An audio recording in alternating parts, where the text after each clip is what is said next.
3부에 넘어가서 자, 스타트 위드 화이가 주는 힘은 뭘까? 3부에 신뢰가 쌓이는 관계의 비밀은 오랜 시간 어려움을 겪은 한 회사가 있었다. 회사의 직원 대부분은 자신의 직장을 수치스럽게 여겼다. 이 표현으로 상황을 설명할 수 없었다. 그들은 직장에서 혹사당하는 기분을 느꼈다. 회사가 직원을 존중하지 않으면 직원들은 고객을 어떻게 대하겠는가? 진흙이 비탈길을 타고 내려오면 가장 아래쪽에 있는 사람이 직격탄을 받는다. 기업 구조상 가장 아래쪽에 있는 사람은 보통 고객이다. 1980년대에 내내 이런 악순환이 계속되었던 회사는 업계 최악의 항공사 컨티넨탈 항공이다. 당시 CEO였던 거든 베스는 컨티넨탈 항공의 재기를 이뤄내고 집필한 저서 꼴찌에서 1등으로 이렇게 회상한다.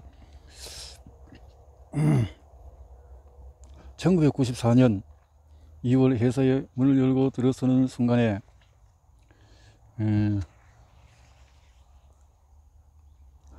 가장 큰 문제가 무엇인지 바로 알 수 있었다. 이것은 직장으로서 형편없는 것이었다. 직원들은 고객에게 불친절했고 동료끼리도 서로가 퉁명스럽게 대했으며 회사를 수치스러워했다. 직원의 직장을 싫어하면 좋은 성공을 만들 수 없다. 이런 도저히 일어나서는 안 될 상황이었다. 20년간 사우스웨스트 항공 수장을 지낸 허브 켈러허는 회사가 최우선 순위로 해야 하는 일을 직원을 보살피는 것이다 라고 주장해서 당시 업계에서 2단화 취급을 받았다. 이 주장은 직원이 먼저 행복해야 고객을 행복할 수 있고 또 고객이 행복해야 주주도 행복하다는 뜻이었다. 배순에게도 이처럼 도전적인 신념이 있었다. 컨티넨탈 항공 기업 문화가 그토록 험악해졌던 이유를 회사의 경영난이라고 주장하는 사람들도 있었다. 회사가 어려워지면 경영진은 살아남는 일 외에 신경 쓸 겨를이 없어지기 때문이다.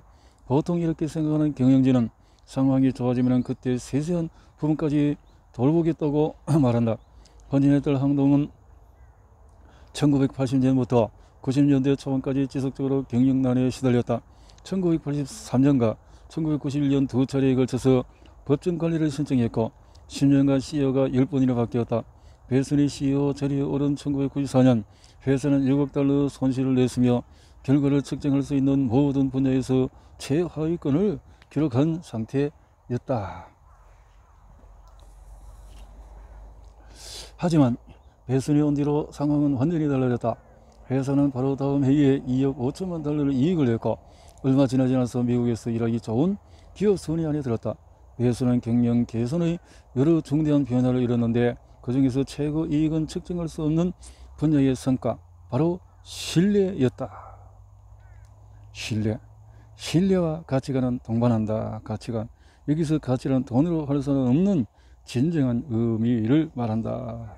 그래서 신뢰를 얻으려면 화에 집중하고 또 하우는 신념을 실현하기 위한 행동, 화 때는 행동의 결과, 이렇게 세 가지. 경영을 잘하고 뛰어난 능력을 갖춘 CEO라고 해서 모두 위대한 리더가 될 수는 없다. 진정한 리더와 지위만 맡은 리더는 엄연히 다르다. 회사에서 높은 계급을 달기만 해도 리더라 불릴 수 있다. 자기 능력이든 운이나 사내 정치 덕분이든 간에 리더가 될 수 있다. 하지만 진정한 리더가 되려면 그를 따르는 사람들이 존재해야 한다. 지시나 보상이 없이도 자발적으로 리더를 따르는 사람들이 있어야 한다. 컨티넨탈 항공 전임 CEO였던 프랭크 로렌조가 쉽게 이야기해서 지휘를 맡은 리더였다면 고든 베스는 회사를 어떻게 이끌어야 하는지 아는 진정한 리더였다. 이런 회사가 회사를 올바르게 이끌 수 있는 이유는 직원에게 진정으로 그들을 아낀다는 신뢰를 주기 때문이다. 직원들은 보답으로 더욱 열심히 일한다. 조직이 눈앞의 사소한 이익보다도 큰 가치를 추구하며 나아가고 있다는 느낌이 들기 때문이다. 베슨이 오기 전에 임원실이 있는 본사 건물 20층은 직원 출입이 금지된 공간이었다. 문이 항상 굳게 잠겨 있었던 그것은 상무 이상만 출입이 가능했다. 출입용 카드가 없으면 아예 20층에 가지도 못했다. 사방에 보안 카메라가 설치되어 있었고 무장 경호원들이 돌아다니며 삼엄한 경비를 유지했다. 사내 신뢰도는 바닥 수준이었다. 당시 프랭크 로렌조는 컨티넨탈 항공기 내에서조차 자신이 직접 딴 캔이 아니면 음료를 마시지 않았다고 전해진다. 그는 누구도 신뢰하지 않았다. 그러니 직원들도 당연히 그를 신뢰할 수 없었다. 자신을 따르려 하지 않는 사람들을 이끄는 일은 쉽지 않은 법이다. 배수는 180도 달랐다. 그는 회사가 구조와 체계를 제외하면 사람이 여럿 모인 것일 뿐이라는 사실을 잘 알고 있었다. 그는 주치의에게 거짓말하는 환자는 없다. 마찬가지로 리더는 직원에게 거짓말을 해서는 안 된다라고 말했다. 배수는 모두가 서로 믿을 수 있는 분위기를 만들므로써 기업 문화를 송두리째 바꾸려 했다. 그가 직원들에게 무엇을 믿도록 했기에 최악의 항공사를 최고로 만들 수 있었을까? 최악을 최선으로 만들 수 있는 것이 뭐냐? 그렇죠?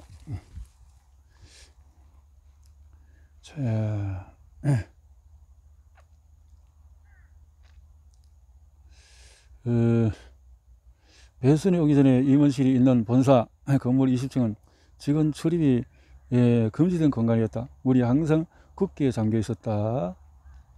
우리가 신뢰가 안 되죠. 배수는 180도 달렸다는 거죠. 그래서 대학 시절 내게는 하워드 제르키 모이츠라는 룸메이트가 있었다. 시카고에서 변호사로 활동하는 하워드는 어린 시절부터 아주 단순한 인간의 욕구를 깨달았다. 뉴욕 교회에서 자란 그는 어린 시절에 리틀리그 야구단 외야수로 뛰었다. 그가 속한 팀은 거의 지기만 했고 심지어 꽤 큰 점수차로 완패했다. 하지만 코치는 어린이들에게 긍정적인 사고방식을 가르치고자 하는 좋은 사람이었다. 성패는 중요하지 않아. 어떻게 경기를 했느냐가 중요하지. 하워드는 손을 들고 질문했다. 그러면 점수를 왜 내야 하죠? 하워드는 이기고자 하는 인간의 본능을 어려부터 이해했다. 지고 싶은 사람은 아무도 없다. 건강한 사람이라면 대부분 승리하는 삶을 살고자 한다. 다만 점수를 내는 기준이 다를 뿐이다. 어떤 이는 돈을, 어떤 이는 명예나 상을 기준으로 점수를 낸다. 권력이나 사랑, 가족 또는 만족감을 기준으로 판단할 수도 있다. 기준은 저마다 다르지만 욕구 자체는 같다. 생계유지를 위해서 일할 필요가 없는 억만장자에게 돈이란 그저 점수를 내는 기준이 된다. 그에게 돈은 지금 상황이 잘 풀리고 있는지 확인할 수 있는 객관적인 기준일 뿐이다. 그러나 억만장자조차 잘못된 결정으로 수백만 달러를 잃으면 상심한다. 그 돈이 있든 없든 인생에 아무런 변화가 없겠지만 패배를 좋아하는 사람은 어디에도 없기 때문이다. 이기고 싶은 욕구 자체가 나쁜 것은 아니다. 문제를 점수를 내는 기준이 성공의 유일한 척도가 될 때 발생한다. 처음에 성공의 방향이 되어주었던 화이와 거리가 먼 행동을 하게 될 때 역시 마찬가지. 배수는 컨티넨탈 항공 직원이라면 누구나 이기고 싶을 때 이길 수 있다는 증명을 해 보이기로 했다. 직원들은 그의 주장을 오랜지 지켜봤다. 몇몇 예외적인 상황도 있었다. 자신이 공항에 늦게 도착했다는 이유로 비행기 이륙을 지연시킨 한 임원은 권고 사직을 당했다. 고위직 임원 6명 중에서 그와 신념을 달리한 39명 역시 마찬가지였다. 경험이 많고 기업에 공헌한 바가 큰 사람이더라도 협동성임이 부족하거나 새로운 문화에 적응하지 못하면 권고 사직을 당했다. 기업의 신념에 공감하지 않는 사람에게 빈자리는 없었다. 의욕을 북돋는 연설 몇 번과 목표 달성 성과 그것만으로 밖에서 승리하는 조직을 만들기는 어렵다는 사실을 배수는 알고 있었다. 그는 진정한 성공을 거두고 지속하려면 직원들이 CEO나 주주 고객을 떠올리며 승리를 지향하는 일이 옳지 못하다는 사실을 깨달았다. 직원들은 타인이 아니라 자기 자신을 이해하는 마음가짐으로 이겨야 했다. 그는 어떻게 하면 직원에게 이익을 줄 수 있을지 이야기했다. 고객을 위해서 비행기를 깨끗이 청소하라고 말하는 대신에 실질적인 부분을 언급했다. 승객은 비행이 끝나면 집으로 돌아가지만 승무원들은 최소 한 번 이상 비행해야 하므로 환경이 깨끗해지면 일하기도 더 좋을 것이라고 말했다. 배수는 20층 보안장치를 모조리 없앴다. 개방 정책을 도입해서 닫힌 문을 활짝 열었고 다가가기 쉬운 사람이 되고자 노력을 했다.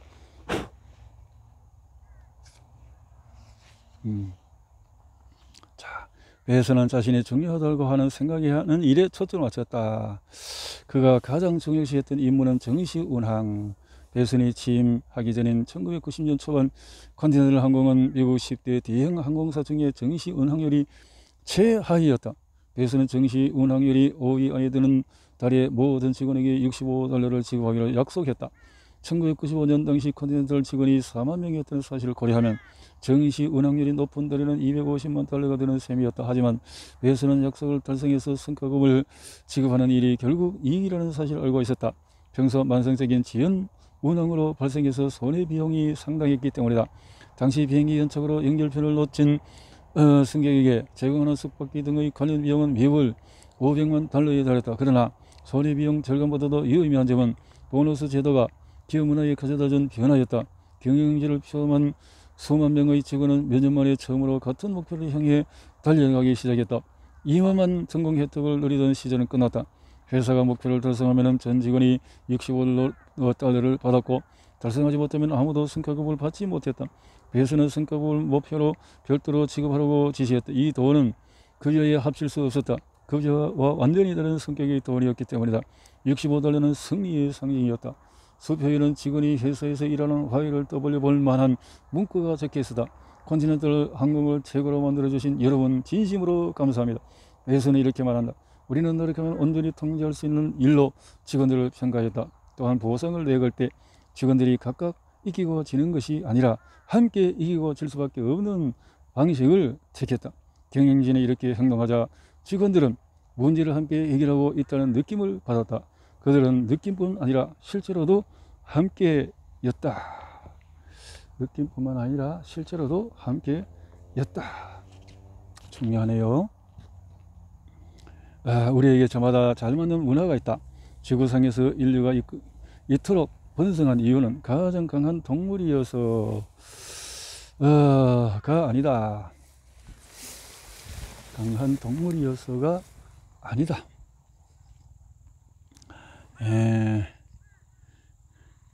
인간은 오히려 강한 동물과 거리가 멀다. 크기와 힘으로는 성공을 보장할 수 없다. 인류가 하나의 종으로 성공한 이유는 문화를 형성하는 능력 때문이다. 문화란 가치관과 신념을 공유하는 사람들이 모여서 형성된다. 자신의 가치관과 신념을 타인과 나누면 서로를 향한 신뢰가 생긴다. 신뢰하는 사람이 있으면 자녀를 보호하거나 자신의 목숨을 지켜야 할 때 그들에게 의존할 수 있다. 거처는 동굴을 떠나서 사냥을 하거나 탐험을 떠날 수 있었던 이유는 내가 돌아올 때까지 나의 가족과 재산을 공동체가 보호해 주리라고 믿었기 때문이다. 이는 개인 생존과 인류 진보 측면에서 매우 중요한 요소였다. 가치관과 신념을 나눈 이들은 신뢰하는 것은 그리 심오한 이야기가 아니다. 사람이 살면서 마주치는 모든 이와 친구가 될 수 없는 데는 이유가 있다. 대개 같은 방식으로 세상을 바라보며 삶의 가치를 공유할 수 있는 사람과 친구가 되기를 원하기 때문이다. 객관적인 조건을 보면 나와 딱 맞는 사람이지만 실제로는 친구가 되지 않을 수 있다. 이는 범위를 더 넓혀서 생각해 볼 수 있다. 세상에는 다양한 문화가 있다. 이것을 이해한다면 미국인이 프랑스인보다 낫다고 할 수가 없다. 누가 더 좋고 나쁘고의 문제가 아니라 그저 서로 다른 사람일 뿐이기 때문이다. 미국 문화는 기업가 정신, 독립 정신, 자립을 높은 가치로 여긴다. 미국 화해는 아메리칸 드림이라고 불린다. 한편 프랑스 문화는 통일된 정체상, 집단 의존, 삶의 환희를 최고의 가치로 여긴다. 누군가는 프랑스 문화에 잘 맞고 다른 누군가는 미국 문화에 잘 맞는다. 그러니 서로 다를 뿐이다.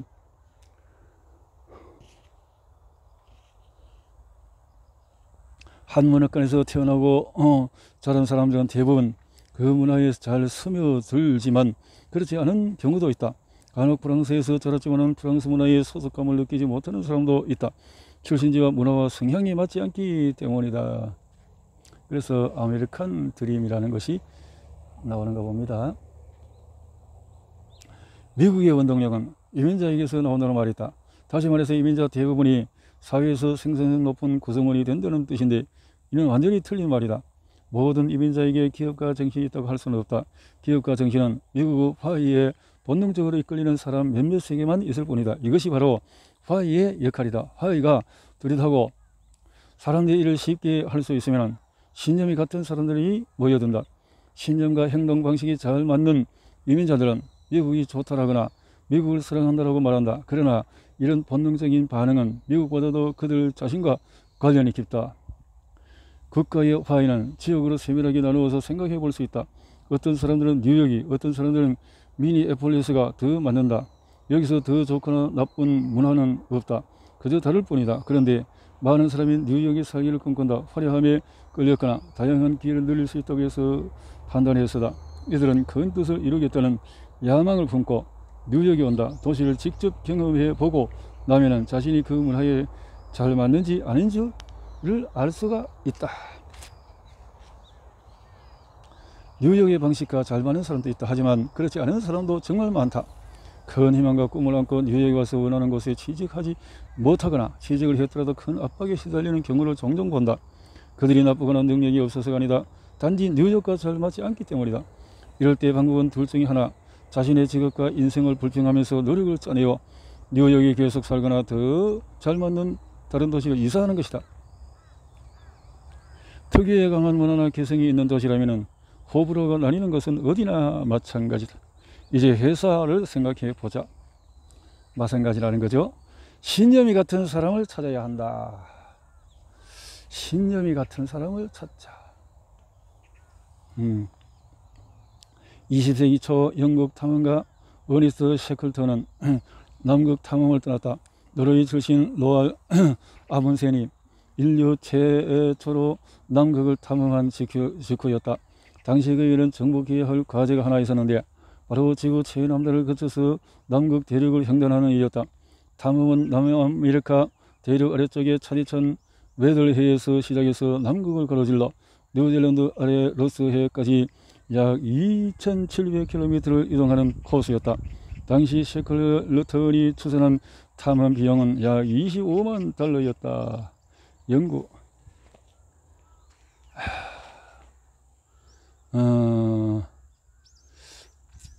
결국 탐험대원들은 남극 대륙에 도달하지 못했는데 이렇게 해서 준비해서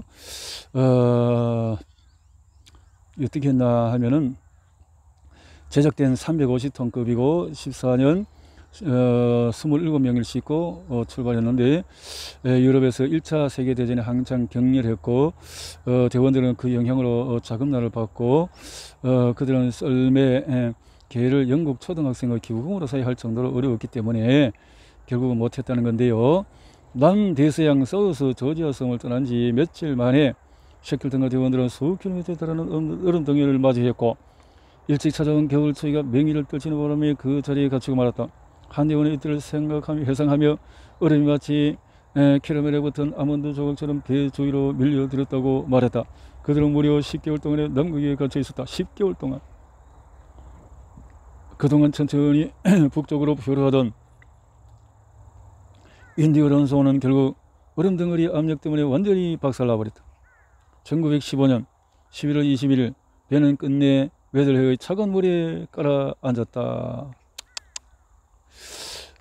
얼음에 발이 묶인 탐험대원들은 구명보트 3척으로 엘리펀트 섬에 착륙했다. 셰클턴은 5명을 제외한 나머지 대원들은 섬에 남겨두고 도움을 청하러 가기 위해 약 1300km 바다를 건너는 험난한 여정을 시작했다. 다행히도 결과는 성공적이었다. 그랬군요. 인듀런스호 이야기가 대단한 이유는 탐험대원의 업적이 위대했기 때문이 아니라 온갖 역경 속에도 사망자가 한 명도 나오지 않았기 때문이다. 대원들은 다른 사람을 해치거나 폭동을 일으키지 않았다. 운이 좋아서가 아니다. 셰클턴이 대원들을 잘 뽑았기 때문이었다. 셰클턴이 그는 임무에 정확한 사람을 찾아냈다. 회사도 이와 마찬가지. 위 사례를 보면서 이렇게 문제는 채용 공고를 작성하는 방법. 보통 기업에서는 헛되만 열심히 이야기할 뿐 화해를 거의 언급하지 않는다. 보통 이런 식이다. 이렇게 해서는 안 된다는 거죠. 함께 해야 될 사람들을 찾아야 되니까요. 자, 셰클턴이 탐험대원을 뽑았을 때 그 인간은 어딘가 달랐다. 그는 원하는 바를 언급하지 않았다. 아마 그가 헛되만 알리려고 했다면 광고는 다음과 같을 것이다. 탐험대원 모집, 경력 5년 이상, 도달리는 기술 필수, 훌륭한 대장과 탐험할 기회. 하지만 그 이상을 원했던 셰클턴은 탐험에 딱 맞는 대원을 찾고자 했다. 그가 실제로 낸 광고는 다음과 같았다. 위험한 여정에 함께할 대원 모집, 적은 보수, 혹한의 추위, 몇 달간 이어지는 어둠을 견뎌야 함.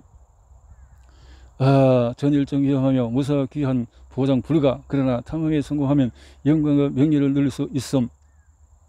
이렇게 광고를 내자 여정이 멋진 일이라 생각하는 사람들만 탐험에 지원했다. 그들은 극한의 도전을 즐기고 역경을 이겨낼 줄 알았다. 셰클턴은 자신과 신념이 같은 사람만 선발했다.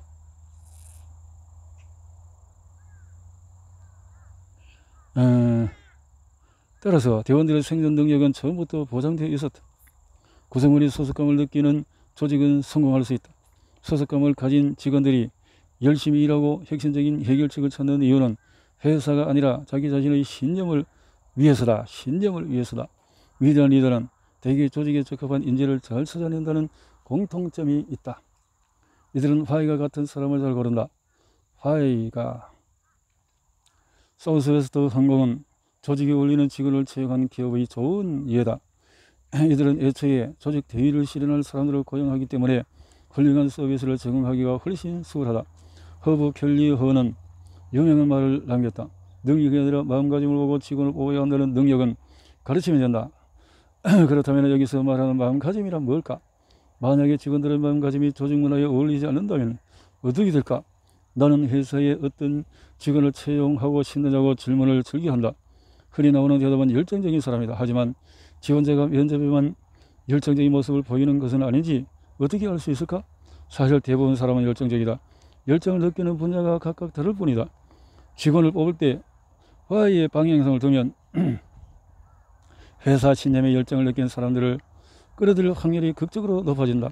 이력서가 화려한 사람이나 열심히 일하는 사람을 뽑는다고 해서 성공이 보장되는 것은 아니다. 예를 들어서 애플의 신념에 공감하는 엔지니어가 마이크로소프트에서 일한다면 회사와 맞지 않는다고 느낄지도 모른다. 마찬가지로 마이크로소프트에 잘 맞는 엔지니어가 애플에서 일한다면 성과를 내기 어려울지도 모른다. 그럴 수도 있다. 회사는 직원을 채용할 때 기업의 화이, 목적의식, 대의, 신념 등의 공감하는 사람과 마음가짐, 이 기업의 문화에 어울리는 사람을 발견하는 일에 목표를 두어야 한다. 몇 년 동안 사우스웨스트 항공에는 고객 불만 처리 부서가 없었다. 사우스웨스트 항공은 놀랍게도 1970년대 승무원 유니폼을 핫팬츠와 롱 부츠로 바꿨다. 시대를 앞서간 이 아이들은 그들이 최초로 낸 것이 아니었다. 사우스웨스트 항공은 캘리포니아에 있는 퍼시픽 사우스웨스트 항공이 시도한 일을 모방했다. 하지만 선두주자와 달리 아주 유용한 사실을 하나 깨달았다. 승무원을 모집하면 주로 치어리더나 고적 대원 출신이 지원한다는 사실이었다. 그들만이 새로운 유니폼을 끓이지 않았기 때문이다. 게다가 그들을 알고 보니 사우스웨스트 항공에 딱 맞는 인재였다. 마음가짐도 훌륭한 데다가 기질 자체가 사람들을 즐겁게 해주는 유형이었다. 그들은 긍정적인 기운을 널리 퍼뜨리며 서로에게 이길 수 있다는 믿음을 주는 동료였다. 평범한 사람을 위해서 존재하는 회사의 뜻에 완벽하게 맞는 직원들이었다. 사우스웨스트 항공은 이를 깨닫고 치어리더나 고적대원 출신 위주로 직원을 채용하기 시작했다. 위대한 기업은 능력 있는 사람을 채용하고 나서 그들에게 열의를 불어넣지 않는다. 이미 의욕으로 가득 찬 사람들을 채용해서 그보다 큰 열의를 불어넣는다. 회사에는 열의가 있는 직원이 있고 그렇지 않은 직원이 있다. 만약 열의에 가득 찬 직원에게 눈앞의 일보다도 위대한 가치의 신념을 주지 못하면 그들은 새로운 일터를 찾아서 떠나고 회사에는 의욕 없는 직원들만 남게 될 것이다. 그렇네요.